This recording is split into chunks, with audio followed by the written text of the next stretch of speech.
बच्चों हम पढ़ रहे कक्षा 10 की गणित की पाठ्य पुस्तक का अध्याय 5 समांतर श्रेणियां भाग 10 के अंतर्गत आज हम सीखेंगे समांतर श्रेणी के प्रथम n पदों का योगफल ज्ञात करना। हमारे पास एक समांतर श्रेणी दी जाएगी तो उसके प्रथम n पदों का योगफल ज्ञात करने के लिए किस सूत्र का उपयोग करते हैं, पहले हम ये जानेंगे बच्चों। फिर उस सूत्र की उत्पत्ति के बारे में जानेंगे और अंत में इस सूत्र का उपयोग कैसे करते हैं, दिए गए प्रश्न में सूत्र को कैसे अप्लाई करते हैं बच्चों, हम उसकी भी चर्चा करेंगे। देखिए, यदि किसी AP में प्रथम पद A तथा सार्व अंतर D हो तो इसके प्रथम n पदों का योगफल निम्न सूत्र की सहायता से ज्ञात कर सकते हैं। अगर हमें पता है समांतर श्रेणी का प्रथम पद और सार्व अंतर D, तब हम क्या करते हैं, सूत्र की सहायता से उसके प्रथम n पदों का योगफल ज्ञात कर सकते हैं। किस सूत्र की सहायता से, देखिए Sn बराबर n/2 bracketed 2a plus n-1 into D, जहां बच्चों Sn किसको निरूपित करता है, AP के प्रथम n पदों का योगफल। जैसे an का मतलब क्या होता है, इसका मतलब होता है AP का nवा पद, सीखा था ना हमने। तो an का मतलब जिस प्रकार क्या होता है AP का nवा पद, वैसे ही AP के प्रथम n पदों के योगफल को हम किससे दिखाते हैं, Sn से दिखाते हैं। n का अर्थ हमें पहले से ज्ञात है, क्या होता है, पदों की संख्या। a होता है AP का प्रथम पद और d होता है AP समांतर श्रेणी का सार्व अंतर। सूत्र को एक दो बार बोलिए बच्चों, Sn बराबर n/2 2a plus n-1 into D, तो आपको अच्छे से याद हो जाएगा। अब देखते हैं इस सूत्र की उत्पत्ति कैसे हुई, कैसे हमने इस सूत्र को प्राप्त किया।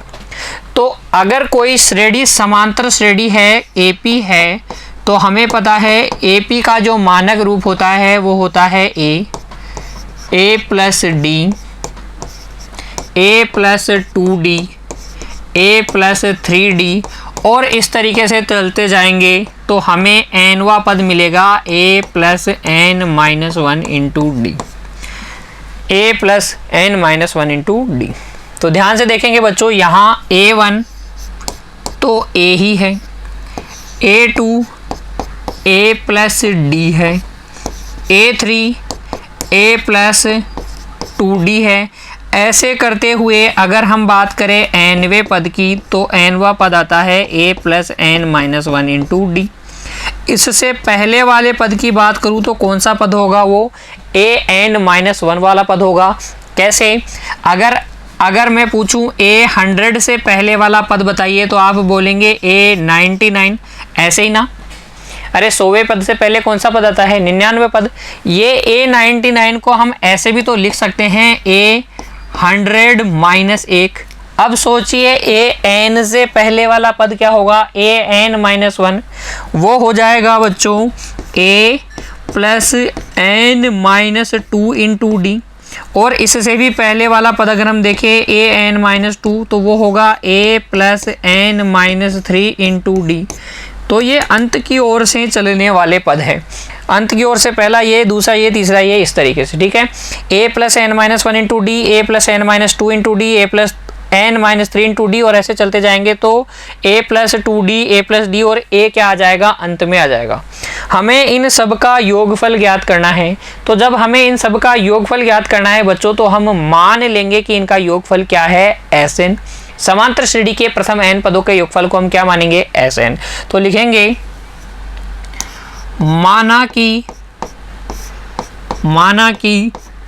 Sn बराबर है a प्लस d, ये दूसरा पद, और ये तीसरा पद हो जाएगा a प्लस 2d, और इस तरीके से जोड़ते चलेंगे तो यहाँ पर आ जाएगा आपके पास a plus n-2 into D, और अंत में आ जाएगा a plus n-1 into D, a plus n-1 into D बच्चों, ठीक है। इस तरीके से समांतर श्रेणी के प्रथम n पदों का योगफल हम लिख लेंगे। Sn बराबर a, पहला पद, दूसरा पद, तीसरा पद, आखिरी से दूसरा, फिर आखिरी पद, ठीक है। इसी सम को, इसी योगफल को बच्चों हम ऐसे भी लिख सकते हैं, Sn बराबर अंत की ओर से भी तो जोड़ते हुए लिख सकते हैं। अंत की ओर से पहला पद a plus n minus 1 into D, फिर अंत की ओर से दूसरा पद a plus n minus 2 into D, अंत की ओर से तीसरा पद a plus n minus 3 into D, और ऐसे अगर हम चलें तो यहाँ पर आ जाएगा a प्लस डी और प्रथम पद बन जाएगा अब हमारा अंतिम पद। ठीक है, तो अब हम क्या करेंगे, Sn पता करने के लिए ये जो हमने प्रथम पद की ओर से अंतिम पद की ओर लिखा है और फिर अंतिम पद से प्रथम पद की ओर लिखा है, इनके संगत पदों को जोड़ देंगे। देखिए बच्चों क्या करने वाला हूं मैं, इन दोनों को जोड़ने वाला हूं। जो Sn के जो दोनों मान हैं वास्तव में ये एक ही हैं, लेकिन इनको जोड़ने से हमें क्या फ़ायदा होगा, देखिए Sn और Sn हमें मिल जाएगा twice of Sn, 2 Sn। a plus n minus 1 into D में a जोड़ोगे तो ये आ जाएगा 2a plus n minus 1 into D. फिर देखिए a plus n minus 2 into D में a प्लस डी जब हम जोड़ेंगे तो ये भी आ जाएगा 2a plus n minus 1 into D. कैसे, ज़रा इधर देखिए बच्चों, a प्लस डी और हमें जोड़ना है a plus n minus 2 into D को, यानी कि एन डी माइनस 2d को। ये d को मैंने अंदर गुणा करके लिख दिया। a और a कितना हो गया, ये तो हो गया 2a plus d minus 2d, ये तो है एन डी और d में से 2d गया तो माइनस का d बच गया। इन दोनों में से d जब आप वापस से कॉमन ले लोगे तो ये आ जाएगा n माइनस 1 इंटू डी। अर्थात शुरू से दूसरे और अंत से दूसरे पद को जोड़ोगे तो भी 2a plus n minus 1 into D आएगा। ऐसे ही प्रथम पद से तीसरा गिने और अंत से तीसरा गिने, इनको भी जोड़ेंगे तो ये भी आ जाएगा 2a plus n minus 1 into D. और इस तरीके से सभी संगत पदों का योगफल बच्चों n बार आपको क्या मिलेगा, 2a plus n minus 1 into D मिलेगा। ये बात समझ में आ गई बच्चों आपको। तो जब हम किसी AP के पदों का योगफल Sn लें और फिर हम पदों को क्या करें, पीछे से लिखते जाएं, अंत की ओर से लिखते जाएं और फिर पहले और अंतिम को जोड़ें, दूसरे और अंतिम से दूसरे को जोड़ें, तीसरे और अंतिम से किसको जोड़ें, तीसरे को जोड़ें और फिर अंतिम में प्रथम जोड़ें, तो इन सब का योगफल क्या आता है, 2a plus n minus 1 into d ही आता है। ऐसे हमें कितने मिलते हैं, n बार मिलेंगे। तो किसी संख्या को जब आप n बार जोड़ते हो तो रिजल्ट क्या आता है, उसका n गुना आता है। जो बात मैं कह रहा हूं उसको यहां समझिए। अगर आप 5 को बच्चों 5 को 3 बार जोड़ते हो तो आपको मिलेगा 3 गुणा 5। अगर आप 4 बार जोड़ते हो तो 4 गुणा 5, 10 बार जोड़ोगे तो 10 गुणा 5 मिलेगा। इसी तरीके से इसको जब आप n बार जोड़ोगे तो ये आपको मिल जाएगा n गुणा ये 2a plus n minus 1 into D. बात समझ में आई, यही मिलेगा ना। इसको कर लीजिए रफ, ये काम की चीज़ नहीं है, आपके लिए समझाने के लिए मैंने आपको बताया। तो ये मिल जाएगा आपको किसके बराबर, ट्वाइस ऑफ Sn के बराबर। इस गुणा वाले 2 को उधर पक्षांतरित कर दीजिए तो Sn बराबर आ जाएगा n/2 2a plus n minus 1 into D. ये क्या वही सूत्र है जो मैंने आपको बताया। तो किसी भी समांतर श्रेणी के प्रथम n पदों का योगफल हम ज्ञात कर सकते हैं इस सूत्र की सहायता से। Sn बराबर n/2 2a plus n minus 1 into D. एक बार आप खुद इस सूत्र को बनाने का प्रयास कीजिएगा बच्चों, आपको मैं श्योर हूँ इस बात के लिए, आपको अच्छे से ये सूत्र हमेशा के लिए याद हो जाएगा अगर आपने ये डेरिवेशन कर ली। वरना आप रटते रहिए, प्रश्नों को हल करते हुए लिखते जाइए, तब जाके आपको याद होगा। अगर एक बार खुद से इस सूत्र को बना लिया तो आप कभी नहीं भूलेंगे बच्चों। Sn बराबर n/2 2a plus n minus 1 into D समांतर श्रेणी के प्रथम n पदों का योगफल ज्ञात करने का सूत्र। अब इसी सूत्र को बच्चों हम अन्य रूपों में भी बदल सकते हैं। कैसे? देखिए, हमें पता है कि an बराबर होता है a plus n minus 1 into D, और Sn अभी मैंने आपको बताया क्या होता है, n बाई 2a, क्या ये 2a ही लिखा हुआ है, plus n minus 1 into D.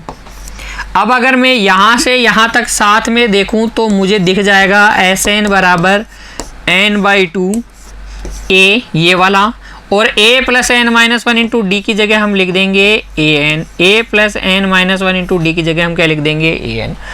इसलिए Sn का एक और सूत्र, समांतर श्रेणी के प्रथम n पदों का योगफल ज्ञात करने का एक और सूत्र हमारे पास आ गया, Sn बराबर n by 2a plus an।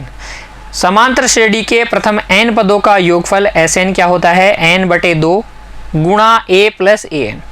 अगर श्रेणी में कुल पद n हैं, यदि AP में बच्चों कुल पद क्या हैं, AP में कुल पद बराबर n है, तो हमें पता है इस an को ही हम क्या बोलते हैं, आखिरी पद, लास्ट टर्म l। इसलिए Sn यहाँ से हो जाएगा n by 2a plus l। तो इस सूत्र को हम ऐसे भी लिख सकते हैं, ऐसे भी लिख सकते हैं, और ये तो हमें पता होना ही चाहिए, n by 2a plus n minus 1 into D. तो Sn के समांतर श्रेणी के प्रथम n पदों के योगफल ज्ञात करने के तीनों सूत्र, तीनों रूप आपको समझ में आए अच्छे से। कैसे व्युत्पन्न करेंगे ये भी आपको समझ में आ गया। तो देखिए बच्चों, मैंने आपको बताया यदि किसी AP में प्रथम पद a, अंतिम पद an अर्थात l हो, तो इसके n पदों का योगफल हम ज्ञात कर सकते हैं इस सूत्र की सहायता से, Sn बराबर n by 2a plus an, या an की जगह l रखोगे तो Sn बराबर n by 2a plus l। अब अगर हमें किसी प्रश्न में Sn दिया गया है, ये दिया गया है, और पूछ ले बच्चों, और पूछ ले an, तो हमें पता होना चाहिए Sn और an में संबंध। Sn दिए जाने पर an कैसे पता करते हैं, आइए चर्चा करते हैं। देखिए बच्चों, किसी भी AP में S1 क्या होगा, प्रथम पद तक योगफल क्या होगा, प्रथम पद तक योग, है ना। Sn का मतलब मैंने आपको बताया n पदों तक का योग, तो S1 क्या होगा, प्रथम पद तक का योग, और प्रथम पद तक का योग क्या प्रथम पद ही होगा, A1 ही होगा। तो जो S1 होता है बच्चों वो A1 ही होता है, ठीक है।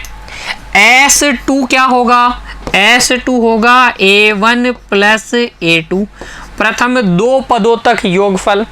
S2 क्या होगा, प्रथम दो पदों तक योगफल A1 प्लस A2। यहाँ से अगर मैं देखूँ तो इसको मैं लिख सकता हूँ S2 बराबर S1 प्लस A2। क्यों? क्योंकि हमें पता है A1 कहो या S1 कहो एक ही बात है। अभी मैंने बताया S1 ही क्या होता है, A1 होता है, या A1 ही S1 होता है। तो इसको ऐसे लिख सकता हूँ, यहाँ से मैं निकाल लूँगा A2 का मान, दूसरा पद हम सम की सहायता से, योगफल की सहायता से ऐसे निकालते हैं S2 माइनस S1, ठीक है। ऐसे ही अगर हम बात करें तीसरा पद कैसे निकालेंगे, तो तीन पदों के योगफल में से दो पदों तक का योगफल घटा देंगे। देखिए बच्चों, इसको भी समझिए। S3 होता है A1 plus A2 plus A3।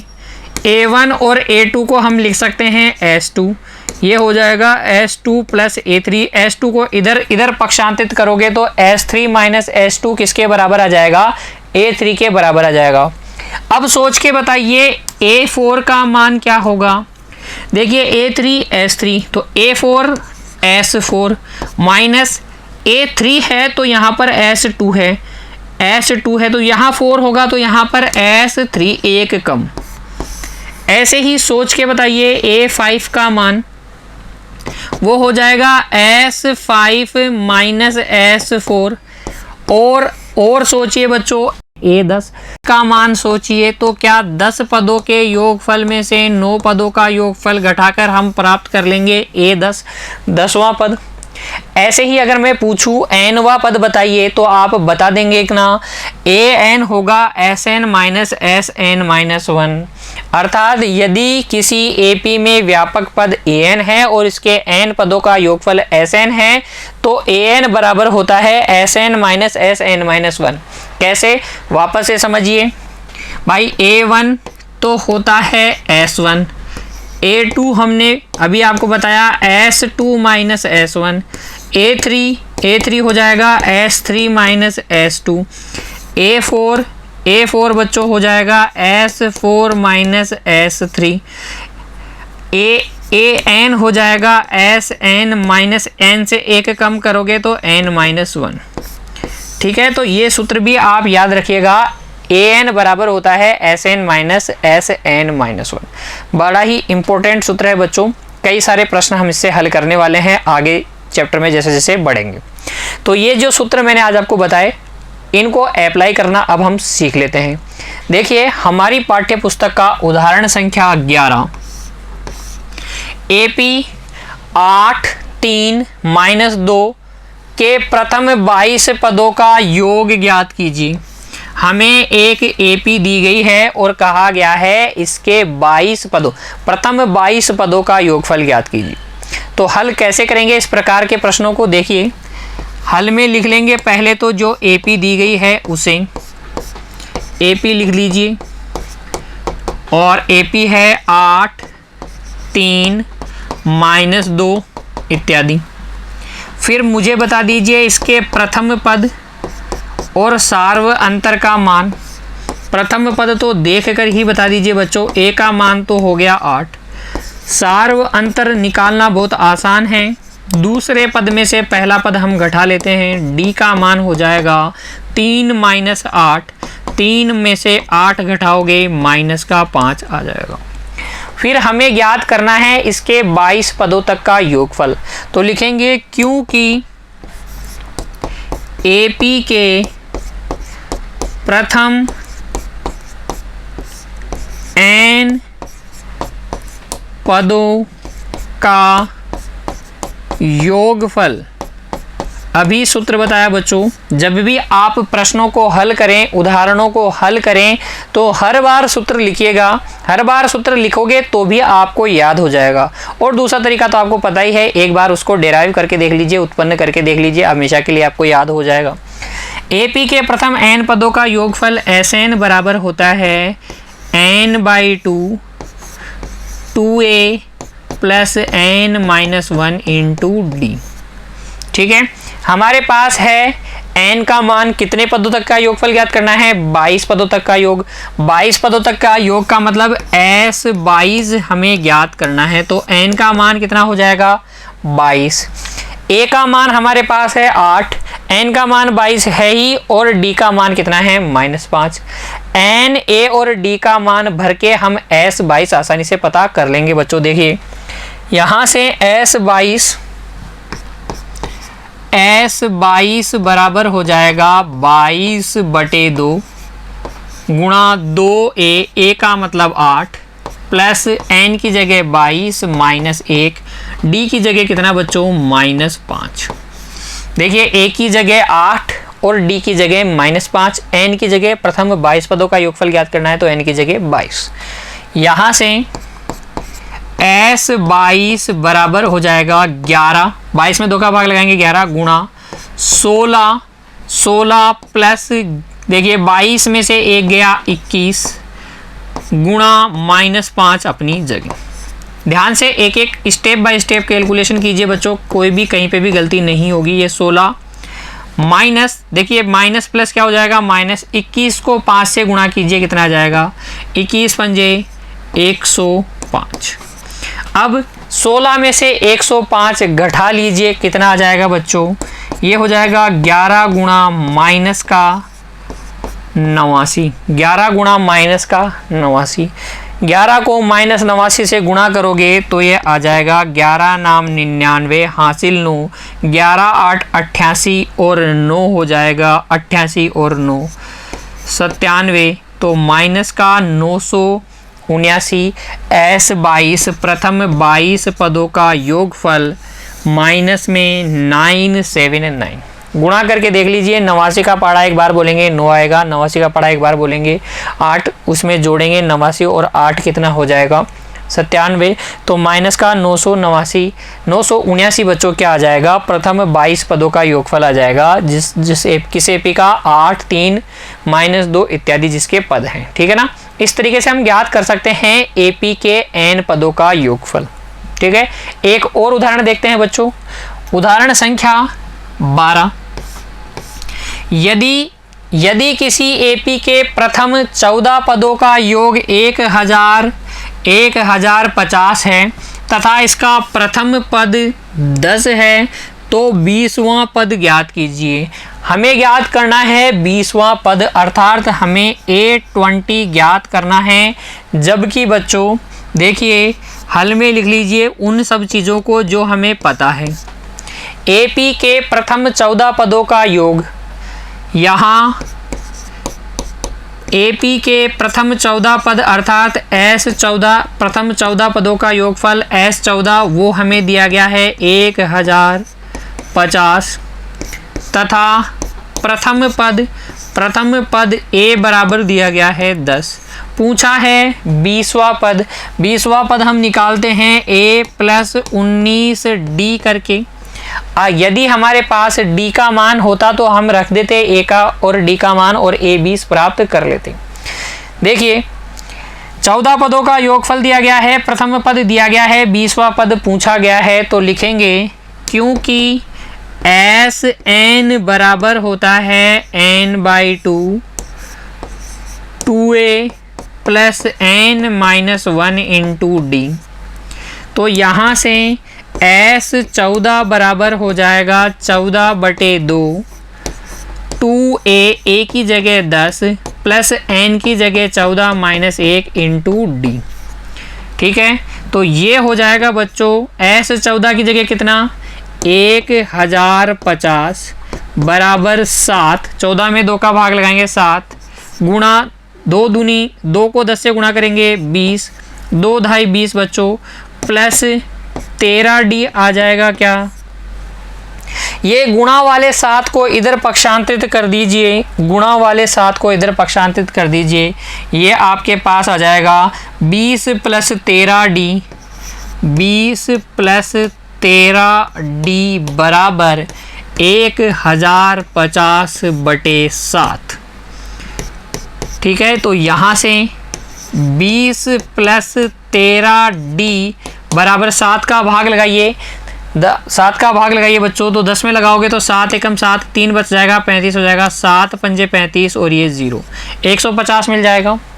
अब ये प्लस का 20 उधर जाके घट जाएगा, तो यहाँ से 13D बराबर आपको मिल जाएगा 130 और यहाँ से D का मान आ जाएगा 130/13 अर्थात 10। जैसे ही D का मान आ जाएगा बच्चों हम ज्ञात कर लेंगे 20वां पद। लिखेंगे अब 20वां पद A20 वो होता है A + 19D। A का मान है 10 प्लस 19, D का मान भी है 10, 190 में 10 जोड़ेंगे कितना आ जाएगा 200।